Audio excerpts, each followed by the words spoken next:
Talk about anticlimactic. Hello, it's the last day. This is the day that the car is going to run. So we've got a few things we're going to...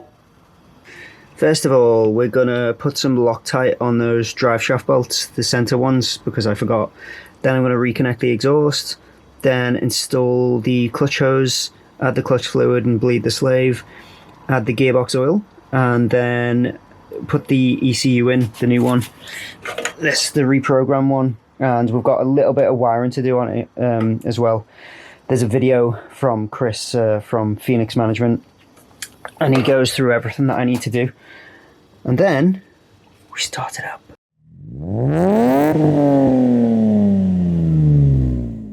This morning I went to get some fuel pipe and some mini funnels so that I can fill the gearbox with oil. No point in filming putting Loctite on the driveshaft bolts or reconnecting the exhaust, so we'll come back when it's time to install the clutch hose. Okay, I've done a few things off camera, so I've reattached the exhaust here, and then I've plugged in the reverse switch. I've cable tied it on the other side there just so it doesn't drop down too far. Then it trails over the top of the gearbox and it goes to here, where I've tied up the rest of the wiring loom just to this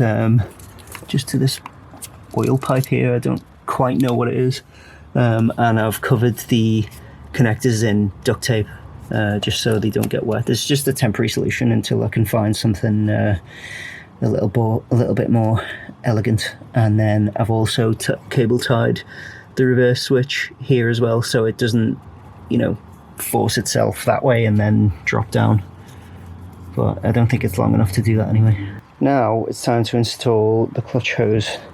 So I really hope this fits because it's a double angled one, and I'm pretty sure that a straight one will probably fit better, but I guess we'll find out. So first thing I'm going to do is take off the little rubber stopper from the clutch master cylinder. Then we're going to probably thread this through, I suppose, a little bit down here.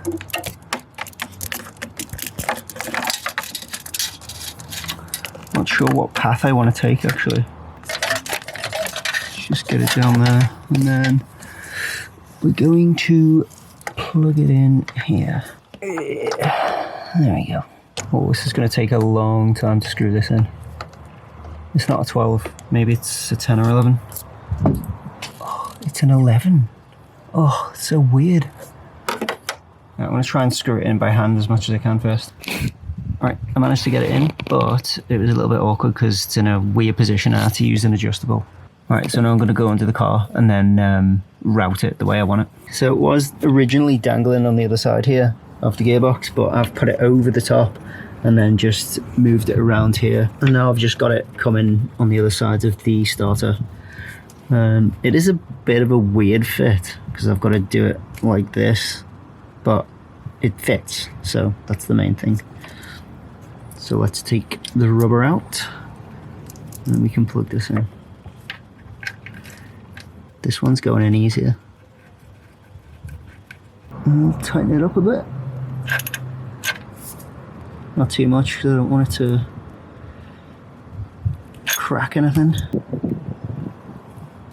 Move that back over there. Right, now I'm going to check that the bleed valve is tight. Let's take the rubber top off. Yeah, that's tight. So now we can put the clutch fluid in the master cylinder. I'm using this Mobile DOT4 brake fluid, clutch fluid. It's the same. So we'll fill it up as much as we can.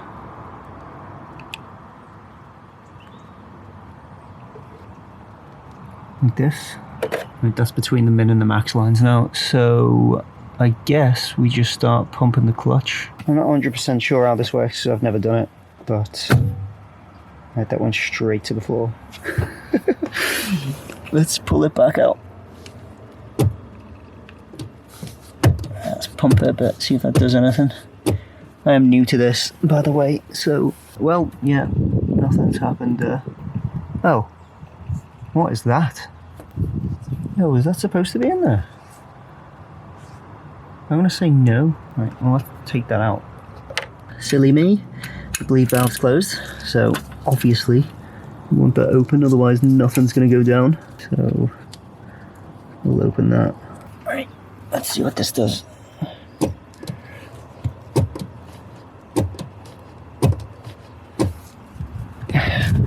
should have gone down now a little bit. Ah, it has not. I removed the bleed valve and now it's dripping. You can see it there. So it's rapidly going down. Well, not rapidly, but it's going down. If we push the clutch now, I can feel a little bit of pressure that I didn't feel before, but it's still not coming back by itself because the bleed valve's out and there's no internal pressure. Now you can see it's gone down there. So let's fill that back up. Dripping quite a bit now, so I'm going to put the bleeder valve back in.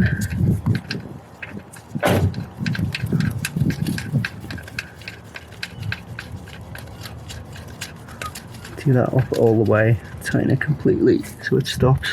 Filled it all the way to the top, put the cap on, and check it out. We've got clutch pressure. Nice. I've got the bleed valve open. I've got a tube cable tied to the pipes here so that it doesn't come off. Then the cable goes all the way. There's a little connector there because the hose wasn't long enough, and you can see it coming off here. And then it goes all the way up through the tunnel and into the car. And then inside the car I've got the hose going into the little collection reservoir and then the gun. So this way you can push the clutch by yourself and pump the vacuum. And we can see any air bubbles coming in. And if we go to the master cylinder, we can refill that now because it's dropped a bit. Fill that up. Push it in. You can see the fluid going into there. And pump the clutch just so it's getting rid of the bubbles. I'm going to fill it up again and then we'll just repeat the process until I don't see any air bubbles anymore. It's not the best way, but it's the best way I've found to do it by myself. Alright, I'm at the point now that I can't see any air bubbles in the tube. So it's time to tighten this up now. And we can pull this off. There's going to be oil everywhere here, fluid everywhere, so just be careful if you're doing this. Probably should have put something down, but it's too late. This is just to give you an idea of how much it took to bleed. I think that's 110 mil. And we've got really good clutch pressure now. Cool. Okay, I'm going to push the clutch and we'll see if the slave's working. Success! Yeah, all good.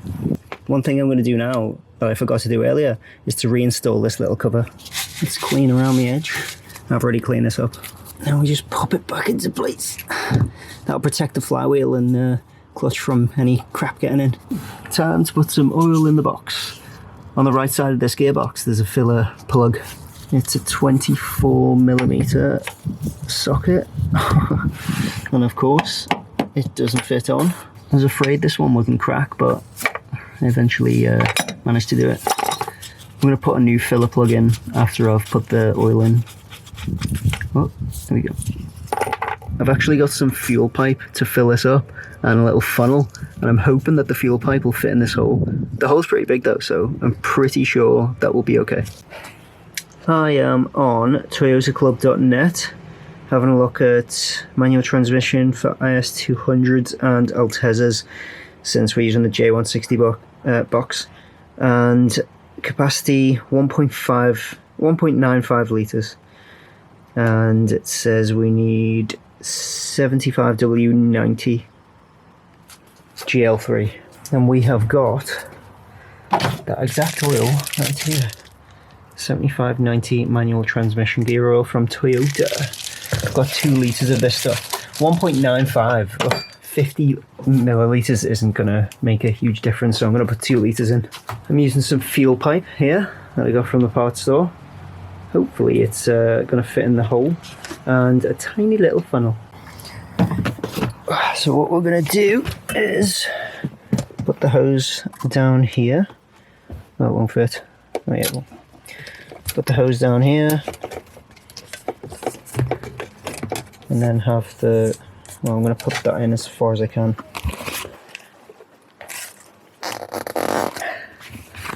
Okay, that's in as far as it'll go. Sit this here and we'll pour the oil into it. Let's go down to the bottom. Let's see if this hose fits in the hole. It should do. I don't see why it won't fit. In we go. Yep, we're all good. Oh, I don't think that's ideal. It needs to be as gravitational as possible, if that makes any sense. So maybe we should, let's take it back out again and reroute this a bit. So we've got it coming downward here, along here, and then into the hole. Let's hope that's good enough. Can't really afford to mess this up because I've only got 2 litres of oil. Okay, first litre going in. It's going to be extremely slow. Just going to do that amount first, then I'm going to see if, just to check it's not leaking. Well, it's going in, but it's extremely slow. But as long as it's going in, yep, it's all good. So I am going to fill this up, and we'll come back when I'm done. That's 1 litre, and that took a while.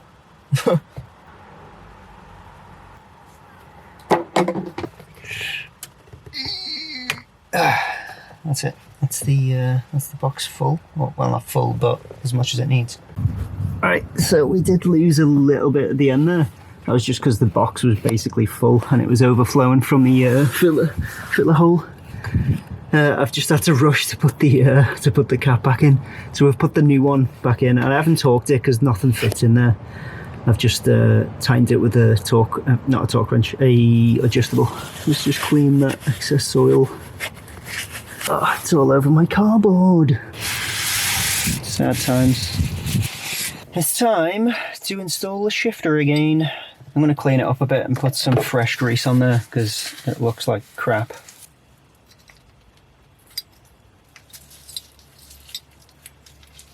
Get it all in there. Now I just want to make sure that this little slot and this little slot go either side of here. Okay, here we go. That's lined up. Also, there's a retainer in there already, a retainer washer, like a little wavy one. I can't remember what it's called. Like a spring washer. It should be in neutral already because I've put it in neutral with a selector at the back of the gearbox. Oh, I know it goes in further than that. There's no way it just sits there like that. I don't think this is going in the ring inside. Oh, right, eventually got it on. I had to call Mark Saws and he showed me the little trick. So it was just about alignment and then getting that plastic the plastic bush into the center ring.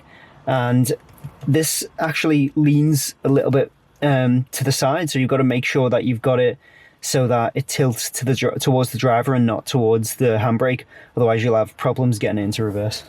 So now it's literally just put the bolts in. The little washer underneath, the spring washer, has some locators in there. Just little tabs that push in, so if you're using the same box, then look out for that. 10mm, of course. Okay, this is a bit of a moment of truth now, so we're going to see if it goes into gear. So that should be, yeah, that's neutral. And then we're going to push on the clutch. First, second, third, fourth, fifth, sixth. Nice. No idea what this ring is for. Does it go around here? Maybe? I don't know. It's wiring time. Okay, so there's a video online that Chris from Phoenix Engine Management has put up, basically explaining exactly what you need to do if you get the ECU reprogram like I've done. It's just cutting and joining a couple of wires. I'll go through it all, obviously. It's really simple stuff. So let's get on with it. ECU is under this big fat cover here. So we're gonna whip the old one out, put the new one in and start wiring. So it's just this, under this cover here.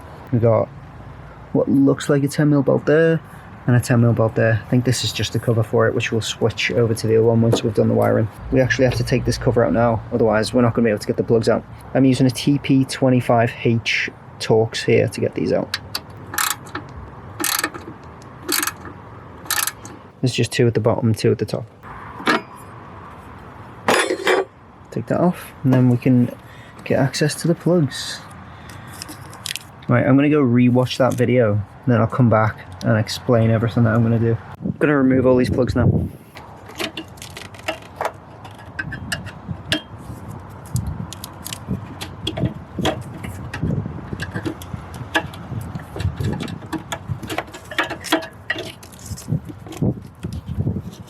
Here's the ECU. Just going to slip this old one out. As you can see, they both match, the numbers on them and all the details, except this is the reprogram one. I'm going to install this one then. That's the wrong way.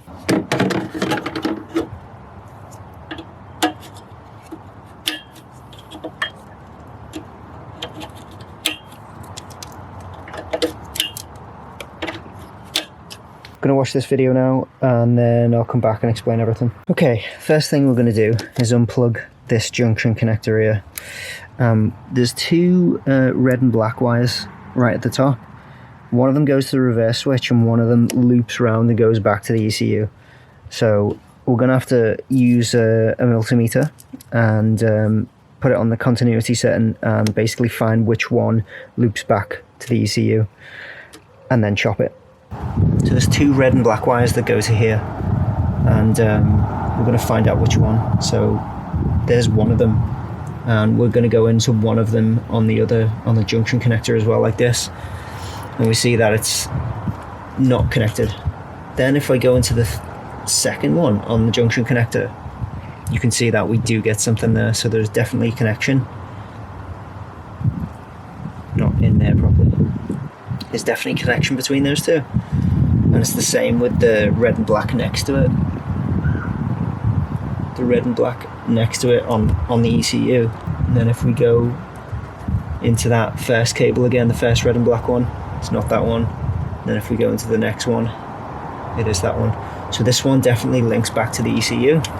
Just to show you which wire that is, it's the one on the right there, the red and black one on the right, looking from this perspective. So it's the third one on the bottom from the left. We're going to take that wire out. And if you notice on that one, it actually has paint marks on it, silver paint marks. And the silver paint marks go into these 2 as well. So, and then the other red and black one doesn't have any paint marks. So it's the one with the paint marks. So we're going to chop that. Then I'm just going to bend that over and then put some electrical tape on it.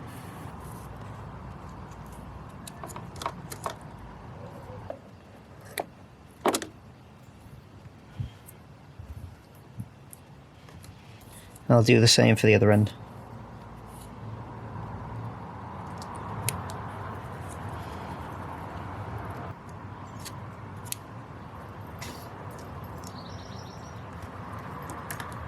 We can plug this one back in now. Then I'm just going to tape this long wire to the rest of the ones going into that plug.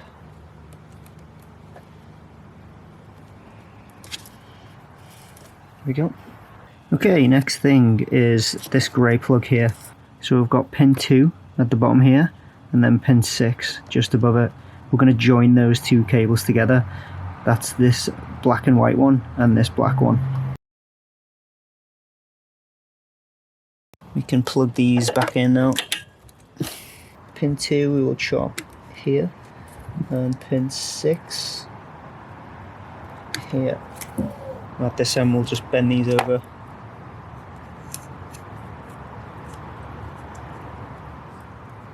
And then tape them.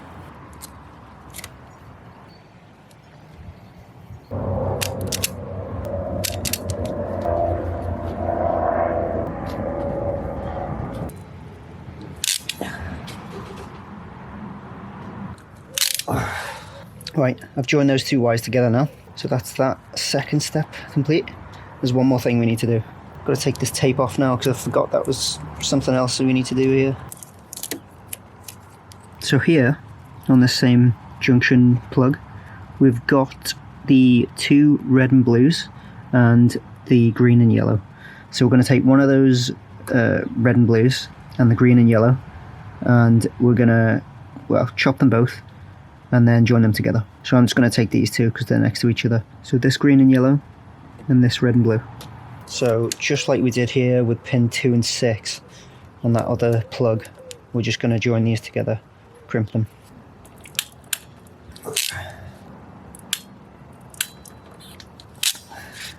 Then again with these two, I'm just going to fold them over and put some tape on them.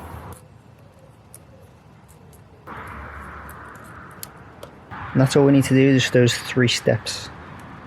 Okay, now we're just going to reconnect the battery. This is it. This is startup time.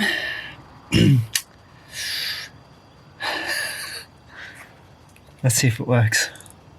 I'm scared, but let's just do it. I think there's something missing.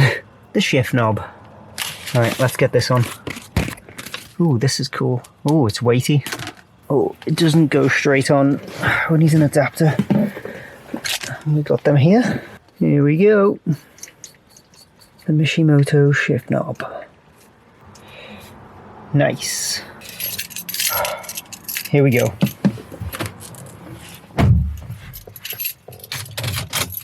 Let's go.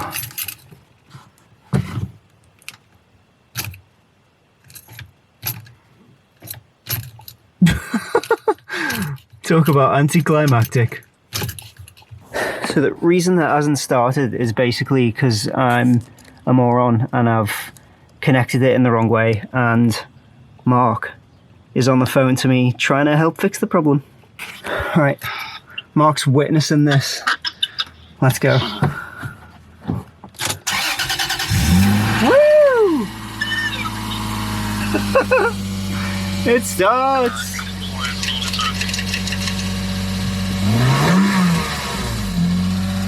Oh, that flywheel's light. Alright. How can I do that? I'll put it in reverse. Yeah, but... Go and have a look. What about the clutch? You're an axle stand, didn't you? No. You took off the stand. Yeah. I'll turn the ignition off then, but turn the car off, but put it to ignition on, and that should keep the lights on. I'm looking for the reverse lights, see if they're on. And they are not. Oh wait, the lights. No. Oh wait, the ignition's not on. Duh. There we go, we got lights, we got reverse lights. Nice. Yeah, they're working. Alright, cool. Thanks, Mark. So I've got an issue here with the clutch pin that I put in. Is I had to push the hole forward. I had to push the pedal forward for the hole to align, and that's now causing a rubbing on the pressure plate. You can hear it now.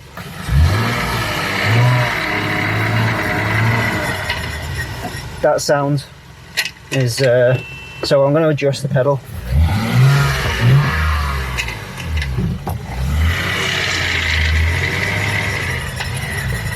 That bike spoke sound is what it is. So we're going to pull in and adjust it. So I just spent like an hour on the phone with Mark because I kept hearing that weird noise when I was driving. I just took it for a quick spin, and I could hear this like spokes on a bike, and it's apparently the pressure plate because the clutch master cylinder is new and it's not set up right, so it needs fine tuning, and Martin knows how to do that pretty well. So I've got to go there anyway tomorrow to get the tunnel cover, because they've got a tunnel cover for sale there that is like, well, it covers all this crap, and then it means that I can put all my stuff on, the rubbers and the center console and everything, and have everything perfect. So might as well just get Martin to look at it then and fine tune it. But it starts, it runs, and now I'm going to show you what was going on with the ECU and why all of those connections were Wrong. So this is how the wiring is actually supposed to be. We're supposed to join these two instead of joining the other side of these two. And with the red, it was the yellow here was supposed to be spliced in. So there's two connections into that crimp that goes out. Ignore the yellow, pretend that's red, and then that goes to red, and then this one was the only right one, the only one that was correct. So the reds is fine for the reverse switch. The ignition, ignore that yellow. So we're splicing the yellow into the red and blue, and then just carrying on there. And then instead of bridging these two, we're supposed to bridge these two. So I'm actually going to cut those now. I don't think this is supposed to be connected, so we'll cut that there, and we'll cut that there. And then I'll just tape these two ends up. So I've taped these up now, and that's the way it's supposed to be wired. So it runs. That's it. It runs. And so the clutch release bearing is rubbing up against the pressure plate, basically, and creating that weird, like, spokey, plastic in spokes sounds. So tomorrow I'm going to go to Source Performance and they're going to fine tune it for me, because the clutch master cylinder is brand new and everything's just not fine tuned. So yeah, we're going to go there. I'll pick up the tunnel cover that I need anyway. And yeah, here we go. I'm going to take it for another drive now. I'll take you with me.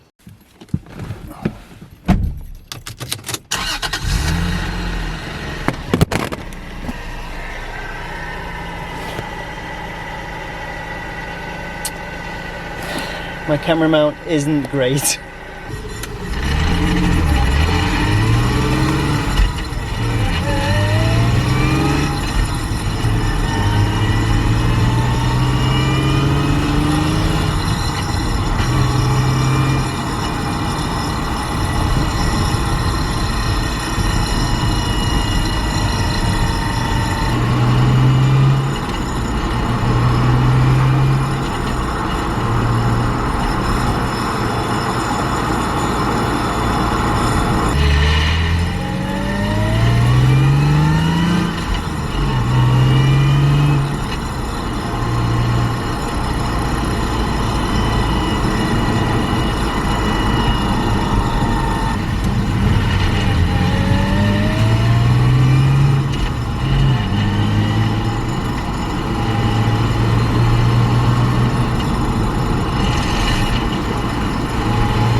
Alright, so I've had a chance to reflect overnight about this whole process.